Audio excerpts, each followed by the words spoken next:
माझ्या आयुष्यामधील सर्वात सुंदर प्रवासाला सुरुवात तर झालेलीच आहे. तर आजपासून मी तुमच्यासोबत माझी प्रेग्नन्सी रूटीन शेअर करते. आजपासून मला 6व्या महिन्याची सुरुवात तर झाली आहे, पण आजपर्यंत माझे 5 महिने कसे गेले ना, त्याचा एक्सपिरियन्स देखील मी तुमच्यासोबत शेअर करणार.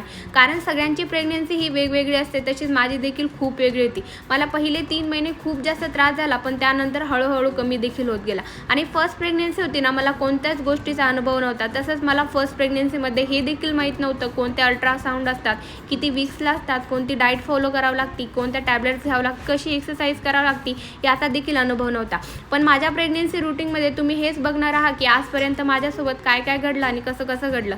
या प्रेग्नन्सी रूटीनमध्ये मी तुमच्यासोबत सगळं शेअर करणार आहे. माझी डेली रूटीन आणि मी कोणती डाएट फॉलो करते, कोणती एक्सरसाइज करते आणि कशी आणि किती वेळ करते ते देखील मी तुम्हाला सांगणार आहे. त्याचबरोबर आज मला इडली खाण्याचं खूप जास्त मन होतं, तर त्यासाठी सकाळीच मी तांदूळ आणि उडदाची डाळ भिजण्यासाठी टाकून दिली. कारण प्रेग्नन्सीमध्ये जे खावंसं वाटलं ना, ते खाल्ल्याच गेलं पाहिजे. तो नंतर आमचं पार्सल देखील आलं होतं. या पार्सलमध्ये काय आलं आहे ना, ते उद्याच्या व्हिडिओमध्ये तुम्हाला बघायला भेटेलच. आणि संध्याकाळच्या वेळेला मस्तपैकी इडलीचं बेटर वगैरे काढून घेतलं आणि त्याच्यामध्ये थोडासा खाण्याचा सोडा टाकला. खाण्याच्या सोड्याचं प्रमाण ना थोडं कमीच ठेवायचं, कारण प्रेग्नन्सीमध्ये सोडा किंवा बेकिंग सोडा जास्त यूज नाही करायचा. चला तर भेटूया माझ्या नेक्स्ट व्हिडिओमध्ये. तोपर्यंत बाय बाय.